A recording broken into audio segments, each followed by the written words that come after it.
Hi folks, so welcome back. So in this video, I'm going to cover a company from the cable and wire space that is Polycab India. ठीक है, अभी we will discuss their quarter 3 के जो numbers आए हैं. अभी company का पहले बिजनेस मॉडल देख लेते हैं क्या है. So company is leading player है, leading player in their cable and wire space में. क्या करता है, मैन्युफैक्चर करता है आपके केबल एंड वायर. इनका there are other segments as well. ठीक है, उनका एक ईपीसी वाला सेगमेंट है, फिर एक एफएमईजी वाला सेगमेंट है. एफएमईजी उनका स्पेसिफिकली इट इज आपके फैंस बनाते हैं, स्विचेस, स्विच गियर्स हो गए, एलईडी लाइट्स हो गया, ये सब भी सेल करते हैं. ठीक है, सो अभी पहले थोड़ा उनका बिजनेस मॉडल देख लेते हैं क्या है एंड कहाँ पे सप्लाई करते हैं उनके मेजर प्रोडक्ट्स. तो ठीक है, so company is a market leader in the wire and cable space and various types of wires, cables and wires बनाते हैं. पावर केबल्स हो गया, कंट्रोल केबल्स हो गया, फ्लेक्सिबल केबल्स हो गए, फिर आपके वायर्स में भी मतलब बिल्डिंग के लिए जो वायर्स होते हैं, सोलार के लिए अलग केबल्स होते हैं. सो कंपनी का सप्लाई करता है. एक तो सबसे सबसे सबसे रोबस्ट, सबसे अच्छा डिमांड कहाँ से आ रहा है, आपके रियल एस्टेट मार्केट से. ठीक है, सो रियल एस्टेट में आपके जो घर बनाना है, वो वहाँ पे भी वायर्स तो लगते ही है, राइट. तो that is one of the biggest proxy. अगर देखो तो आपको रियल एस्टेट वाला थीम खेलना है तो wire and cable is a very good proxy to that theme. फिर आपको एक डेटा सेंटर वाला थीम आ गया, मैन्युफैक्चरिंग, सोलार, जो भी सोलार हो गया, पावर सेक्टर हो गया, ऑयल एंड गैस वाला जो सेक्टर है. ठीक है, ये सब सेक्टर का प्रॉक्सी है आपका केबल एंड वायर स्पेस. और एक प्रॉक्सी बोलो दैट इज आपका पीईवी सेक्टर. तो ये दो जो सेक्टर है that is a proxy directly which is linked to the infrastructure development. आपका कंस्ट्रक्शन एक्टिविटीज हो गया, पावर सेक्टर हो गया, ईपीसी हो गया, जो भी मतलब जो भी एनर्जी सेक्टर के थीम में रिलेटेड है, रेलवेज हो गया, डिफेंस हो गया, port, oil and gas companies है, कोई भी मतलब that is present in that segment, वहाँ का प्रॉक्सी इज आपका केबल एंड वायर स्पेस. अभी ये जो केबल एंड वायर का जो सेक्टर है that is growing at a CAGR of around 9 to 12%, which is around 1.5 to 2 times आपका जो रियल जीडीपी का ग्रोथ आता है दैट. ठीक है, मतलब 6-7% के आसपास का जो ग्रोथ आता है उसका 1.5 to 2 टाइम्स आपका होता है. 9 to 12% कैगर पे ग्रो कर रहा है आपका पूरा वायर एंड केबल वाला जो इंडस्ट्री है. इंडस्ट्री का growth is almost double digit. ठीक है, तो आप देखो कंपनीज जो इसमें अच्छे खासे कर रहे हैं, organise players are also gaining more market share and they are growing at a better rate. तो पॉलीकैब हो गया, केईआई हो गया, आरआर केबल्स जो हो गया, ये जो तीन company they are the biggest companies in this space. Specifically देखो पॉलीकैब जो लार्जेस्ट है, followed by KEI and then RR cables. And also यहाँ पे पॉलीकैब का एज ऑफ FY 2025 के एंड तक Polycab had a market share of total market का, they had around 20% के आसपास का मार्केट शेयर था उनके पास. एंड ये I guess it is more likely कि उनका ग्रो ही हुआ है. ठीक है, because they have beaten the industry by a huge margin this quarter as well. So and overall organise market जो है दैट उनका अराउंड 27% के आसपास है आउट ऑफ द ओवरऑल 100% के आसपास का जो मार्केट है. ऑर्गेनाइज में से 27% के आसपास का उनके पास मार्केट शेयर है. सो कंपनी का अपने अपने पहले अभी हम देखते हैं उनका रिजल्ट क्या है. ठीक है, ये हम लोग ने देख लिया इंडस्ट्री में क्या चल रहा है. उनका गाइडेंस भी हम आगे जाके देखेंगे. उनका एक प्रोजेक्ट स्प्रिंग करके एक उनका गाइडेंस है.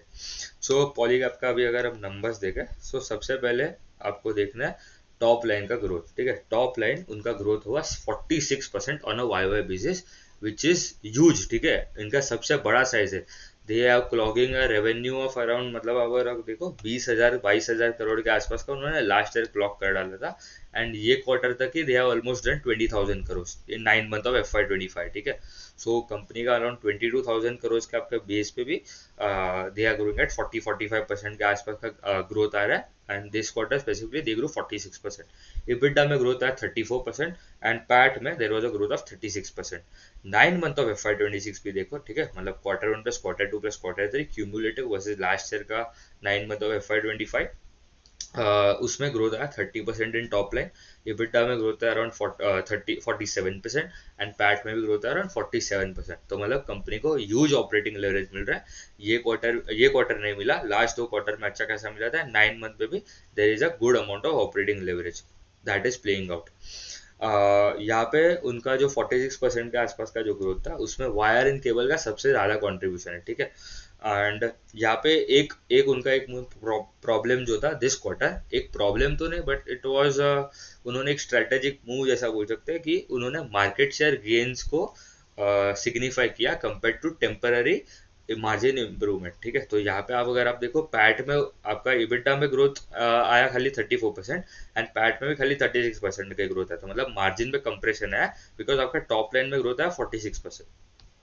तो उन्होंने दो तीन रीजन जो बोले स्पेसिफिकली देखो, because one of the main reason था कि जो रॉ मटेरियल, यहाँ पे रॉ मटेरियल कौन सा यूज होता है, copper and aluminium are the two main raw materials that are used while manufacturing cables and wires. ठीक है, तो ये दोनों के prices they have significantly shot up on a Y basis.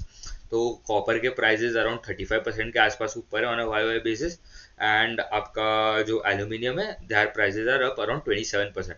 सब मेटल सेक्टर आप देखो, ठीक है, कॉपर, सिल्वर, एल्यूमिनियम, गोल्ड, सबके भाव ऊपर ही जा रहे हैं। ठीक है, तो मेटल्स वाले स्पेस में रॉ मटेरियल आपका जो जिसका कॉपर एल्यूमिनियम है वहाँ पे because of the increase in the prices they have pass on नहीं किया उतना, मतलब जो प्राइस इंक्रीज था थोड़ा ही पास ऑन किया टू द डिस्ट्रीब्यूटर्स, तो उनको थोड़ा मार्जिन टेम्पररी मार्जिन हिट लिया है on their cable and wire segment. दूसरा वन ऑफ द रीजंस था कि उनका जो एक्सपोर्ट, ठीक है, एक्सपोर्ट का कंट्रीब्यूशन लास्ट ईयर अराउंड 8% के आसपास था, दिस टाइम इट वाज खाली 6%। तो एक एक्सपोर्ट में भी थोड़ा डिमांड कम है बिकॉज यूएस में टैरिफ्स है। ठीक है, बट उनका मेजरली वहां से उतना कुछ आता नहीं, 2-3% ही आता है यूएस से। एक्सपोर्ट टोटल 6% है। overall revenue of contribution from US it would be around 20% of the exports। तो मतलब आपका 1.5% 2% के आसपास का आपका खाली यूएस से आता है, मतलब that is not a big impact for them of the overall export अगर देखो तो पूरे रेवेन्यू में से। तो बट एक्सपोर्ट का ये टाइम ग्रोथ थोड़ा कम था कंपेयर टू लास्ट ईयर का हुआ, इसलिए वहाँ पे भी एक्सपोर्ट में आपको मार्जिन थोड़ा ज़्यादा मिलता है। दे आर टारगेटिंग 15% के आसपास का इबिटा मार्जिन मिलता है आपको एक्सपोर्ट में, एंड डोमेस्टिक में यू गेट अराउंड 12-13%। तो वहाँ पे बिकॉज एक्सपोर्ट का रेवेन्यू शेयर वॉज लेस, तो आपका मार्जिन में थोड़ा वहाँ से भी कंप्रेशन हुआ। तो ये दो तीन उन्होंने मेन रीजन बोले because of the for the margin में उनका जो कंप्रेशन है। तो केबल एंड वायर में सेगमेंट देखो तो it is contributing around 86% of the overall revenue. ठीक है, केबल एंड वायर का 86 या 80-85% के आसपास तो उनका केबल एंड वायर से आता है। तो यहाँ पे केबल एंड वायर में ग्रोथ है 53% एंड 9 मंथ में भी 35% के आसपास का ग्रोथ है। बट इबिटा में देखो ना तो खाली 36% के आसपास का ग्रोथ है, 53% आया था आपके ओवरऑल रेवेन्यू में। तो मार्जिन यहाँ पे कंप्रेस हुआ बिकॉज आप देखो इबिटा मार्जिन हो गया 12.1 versus 13.7। 9 month of FY26 versus 9 month of FY25 it was a good decent amount of growth and with operating leverage around 42-44% के आसपास। ठीक है, वायर में उनको ज्यादा ग्रोथ दिख रहा है कंपेयर टू केबल, एंड 70-30 का मिक्स चलता है उनका। 70% केबल एंड वायर में से केबल कॉन्ट्रीब्यूट 70%, वायर का 30% आता है, एंड वायर में ये टाइम ग्रोथ ज्यादा था compare to cables, and wires में थोड़ा मार्जिन भी आपको थोड़ा ज्यादा मिलता है।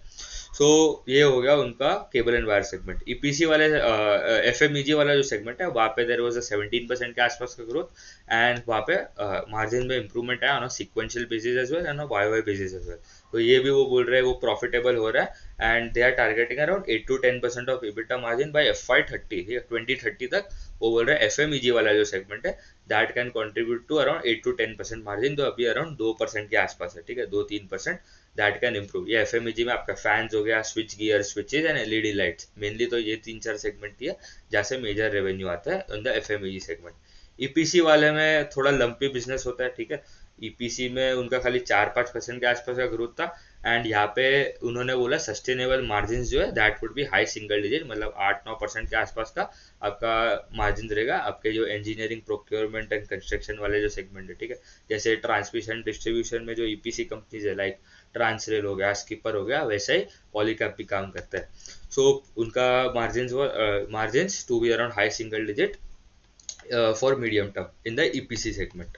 अभी अगर नंबर्स तो अच्छे थे, कैश फ्लो भी पॉजिटिव है। एक्सपोर्ट्स, ठीक है, एक्सपोर्ट्स उनका जो था it was around 6% in this quarter versus 8.3% on a Y basis. And also अगर उनका केपेक्स देखो, ठीक है, दे हैव इन केपेक्स कितना कर दिया till 9 month, they have done around 1090 crore के आसपास का केपेक्स किया। उनका गाइडेंस है पूरे साल के लिए 1200-1600 करोड़ ऑफ केपेक्स होएगा every year for next 5 years. तो 1200 से 1600 करोड़ के आसपास का केपेक्स करने वाले हैं फॉर नेक्स्ट 5 ईयर्स, एंड ये टाइम अराउंड 1100 करोड़ के आसपास का तो केपेक्स कर लिया है। तो ओवरऑल अगर देखो तो पूरे केबल एंड वायर स्पेस में the growth is very strong and अभी इनका गाइडेंस देख लेते हैं, ठीक है, एंड कॉन कॉल में भी क्या हुआ वो भी देख लेंगे। सो सबसे पहले तो उनका गाइडेंस देख लो। तो केबल एंड वायर में दे आर टारगेटिंग अराउंड 1.5x के आसपास का इंडस्ट्री का जो ग्रोथ है, ठीक है, मतलब 12%, 10-12% के आसपास का जो ग्रोथ है, दे आर टारगेटिंग अराउंड 18-20% के आसपास का आपका ग्रोथ आना चाहिए पूरे केबल एंड वायर स्पेस में से फॉर नेक्स्ट 5 years। मार्जिन 11-13% का सस्टेनेबल उन्होंने मार्जिन बोला, अराउंड अभी अराउंड 13.5-14% के आसपास है। थोड़ा कंजर्वेटिव गाइडेंस दिया बिकॉज थोड़ा लॉन्ग टर्म गाइडेंस है, राइट। तो उन्होंने बोला वो आराम से ऊपर ही रहेगा, बट थोड़ा कंजर्वेटिव गाइडेंस है in the wire and cable के इबिटा मार्जिन पे। And contribution from export can go from 6% to 10% in coming, greater than 10% in coming 5 years। FMEG वाला जो सेगमेंट है, विच इज छोटा सेगमेंट है, उनका अभी तक उतना मेजर कंट्रीब्यूशन आता नहीं है वहां से, that they are expecting it can grow at 1.5 to 2 times आपका इंडस्ट्री का growth, that is also growing around 9-10%, ठीक है। तो वहाँ पे भी 15-20% के आसपास का ग्रोथ आ सकता है। मार्जिन 8-10%। ओवरऑल आपका ब्लेंडेड मार्जिन इंप्रूव हो गए जैसे जैसे FMEG का डिवीजन पड़ेगा, कंट्रीब्यूशन ज्यादा होगा, ग्रोथ ज्यादा आएगा, तो आपके मार्जिन पे अगर इंप्रूवमेंट होगा तो ब्लेंडेड मार्जिन कंसोलिडेटेड बेसिस पे पूरे कंपनी का मार्जिन है that can improve. And capex का गाइडेंस है around 66,000 crore to 8,000 crore total for 5 साल। मतलब कितना हो गया आपका 1200 to 1600 करोड़ जो एनुअल बोला है उसको मल्टीप्लाई बाय 5 करना है, ठीक है। तो 1200 से 1600 crore will be there annual capex guidance. Overall capex guidance for next 5 years is around 6,000 to 8,000 crore. अभी उनके कॉन कॉल में भी अगर देखें, ठीक है, कॉन कॉल में क्या बोला है कंपनी ने। सबसे पहले तो H2 मतलब Q3 एंड Q4 सबसे स्ट्रांग होता है for any of the cable and wire company. कोई भी मतलब मेजरली जो भी इंफ्रा रिलेटेड जो कंपनीज होते हैं, Q2 थोड़ा ठंडा आता है because of the rainy season. तो Q3 Q4 थोड़ा स्ट्रांग होता है अक्रॉस ऑल द सेक्टर, जिसमें कंज्यूमर का थोड़ा डिवीजन ज्यादा हो, कंज्यूमर का सेगमेंट ज्यादा हो, ठीक है, एंड यूजर जो कंज्यूमर हो। तो रियल एस्टेट का डिमांड अच्छा है, सबका प्री सेल्स का नंबर जो आ रहा है, ठीक है, एक्सेप्ट सिग्नेचर ग्लोबल करके जो कंपनी है उसके सिवाय सबका नंबर्स आर गुड, ठीक है। प्री सेल्स का जो नंबर आ रहा है जितना अभी ट्रैक कर रहे हैं अंदर रियल एस्टेट स्पेस, वायर्स का डिमांड अच्छा है एंड पूरे इंडस्ट्री का ग्रोथ ही एक्सेलरेट हो गया। जो 9-12% कैगर जो था वो 15-20% ग्रोथ है इन दिस क्वार्टर, तो इंडस्ट्री का ग्रोथ ही बढ़ गया। तो ओवरऑल पूरे मार्केट का भी पूरे जो मतलब जो अच्छे कंपनीज है, ऑर्गेनाइज प्लेयर है, they can grow at a much better rate and वही हुआ है with Polycab, they have grown by 53% in the cable and wire division। Q4 का भी डिमांड इज वेरी स्ट्रांग क्योंकि main government capex, private capex ये सब जो होता है वो Q4 Q3 के एंड में मतलब मेजर कंट्रीब्यूशन आता है to the overall revenue. Volume का भी अगर आप ग्रोथ देखो केबल एंड वायर स्पेस में 40% के आसपास का उनका वॉल्यूम ग्रोथ था एंड कंपनी का जो 5-6% का जो वैल्यू ग्रोथ है because of the price hikes, ठीक है।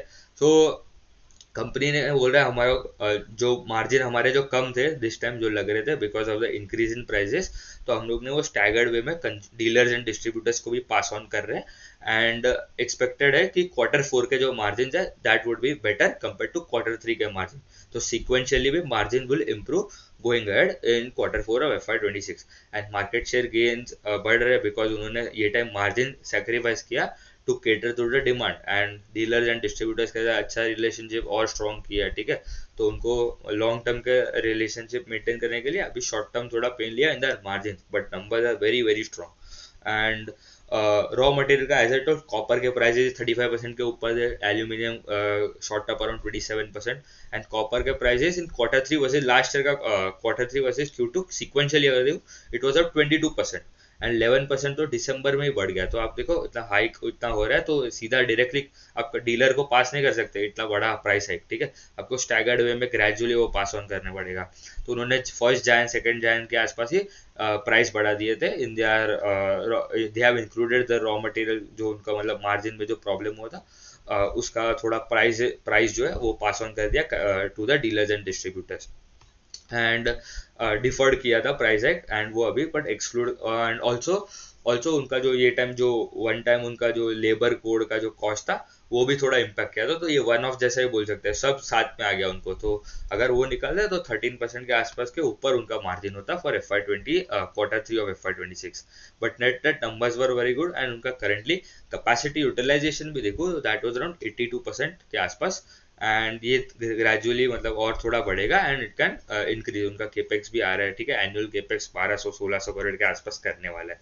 अभी अगर हम दूसरे अगर companies in the cable and wire space ही, ठीक है, तो और एक कंपनी जिसने आज ही उनका नंबर आया दैट इज हैवेल्स, ठीक है। हैवेल्स का भी अगर आप नंबर देखो ना तो केबल्स एंड वायर वाला जो सेगमेंट है, ठीक है, हैवेल्स का इन the cable and wire segment they have grown around 30% के आसपास। तो मतलब इतना बड़ा प्लेयर है, ठीक है, हैवेल्स, वो भी अराउंड 30% के आसपास का ग्रोथ आ रहा है। मेजरली तो ये FMEG प्लेयर है। तो हैवेल्स का भी नंबर, हाँ ये रहा, ठीक है, 33% के आसपास का। तो हैवेल्स का भी ग्रोथ है इन देयर रेवेन्यू, तो दैट इज ऑल्सो गुड। तो मतलब पूरे केबल एंड वायर स्पेस में ही ग्रोथ आ रहा है। अभी KEI का number is going to come in 2 to 3 days, वो भी देख लेंगे हम। अभी हम वैल्यूएशन देख लेते हैं पॉलीकैप का। अभी पॉलीकैप का जो अभी नंबर्स है till 9 month of FY26 they have grown by 30%, ठीक है। तो ये बुल केस जो है मैं अज्यूम कर रहा हूँ 30% का ग्रोथ आएगा एंड 9.8% के आसपास का मार्जिन था उनका करेंटली। तो बुल केस मतलब अभी अगर 30% अगर ये ग्रो करता है FY20 Q4 में भी, तो ओवरऑल आपका net net growth would be around this only, ठीक है। तो करंटली उनका मार्केट कैप अराउंड 1,11,000 करोड़ है एंड 1 ईयर फॉरवर्ड पी कितना है, इफ यू अज्यूम 22% ग्रोथ, मतलब अगर दे सिग्निफिकेंटली ग्रो लेस, ठीक है, मतलब खाली 15-18% के आसपास का ग्रोथ आता है Q4 में, वो नहीं आने वाला है बिकॉज उन्होंने बोला डिमांड इज वेरी स्ट्रॉन्ग, ठीक है। बट अगर बेयर के सिनेरियो भी ले, ठीक है, तो they are trading at 1.5 times के आसपास का पैग आ रहा है। कंपनी का सबसे फास्टेस्ट ग्रोइंग प्लेयर है अभी तक, ठीक है। अभी तक को KEI का नंबर तो आया नहीं है, RR केबल का भी देखना पड़ेगा क्योंकि वो दो जो प्लेयर है they are almost half the size of Polycab, ठीक है। तो they can grow at a much better rate, much better pace compare to Polycab. वो नंबर देखना पड़ेगा कैसा आता है, एग्जीक्यूशन भी देखना पड़ेगा उनका। एंड यहाँ पे मार्जिन भी इंप्रूव हो रहा है ऑफ पॉलीकैप, ग्रेजुअली इंप्रूव हो गया फॉर मीडियम टर्म। तो अज्यूमिंग 9.8% का अभी तो मार्जिन है एंड अगर 25% के आसपास का भी ग्रोथ आता है, ठीक है, अभी तक तो 30% आया, बट चलो अगर 20% ही ग्रो करता है Q4 के आसपास, तो अगर 25-26% का आपका टॉप लाइन का ग्रोथ है, they can clock sales of around 28,000 crore and PAT में जो ग्रोथ आएगा that would be around 34% on a YOY basis. Around 2700 crore के आसपास का पैट हो जाएगा एंड 1 ईयर फॉरवर्ड PE आएगा around 40 times. A company that is growing by 25% in top line and 33% in their bottom line. तो peg ratio आपका 1.1 times आता है which is reasonable given the industry leader. Industry leader तो है, industry में leading growth भी आ रहा है compare to all their competitors. तो इट वुड बी वेरी क्या बोल सकते हैं, you have to be very cautious जब भी KEI एंड RR केबल दोनों के अभी नंबर जाएंगे, क्योंकि आपको P2P एनालिसिस भी करना पड़ेगा एंड देखना पड़ेगा कौन सा सबसे अच्छे रेट से भी ग्रो कर रहा है एंड मार्जिन भी किसके ज्यादा इंप्रूव हो रहे हैं। KEI में उतना कुछ मार्जिन का इंप्रूवमेंट आने नहीं वाला है क्योंकि उनका मतलब उनका कोई FMEG वाला डिवीजन नहीं है, ठीक है। दे कैन इजीली ग्रो, उनका गाइडेंस भी है 20-21% के आसपास का ही ग्रोथ करेंगे, बट वो ऑफकोर्स उसको आउट परफॉर्म ही कर रहा है। तो उनके numbers would be very important and RR cables के भी, बिकॉज उनका तो ऑपरेटिंग लेवरेज अच्छा मिल रहा है, बट उनका ग्रोथ मुझे थोड़ा 16-17% ही आता है, ठीक है, compare to Polycab which is 3x their size. So ये था उनका वैल्यूएशन का बात। तो ठीक है, उतना ही रखते हैं। Strong company housing finance segment में एंड कंटिन्यू कर रहा है टू डिलीवर यार फास्ट पेस ग्रोथ, ठीक है। Thank you.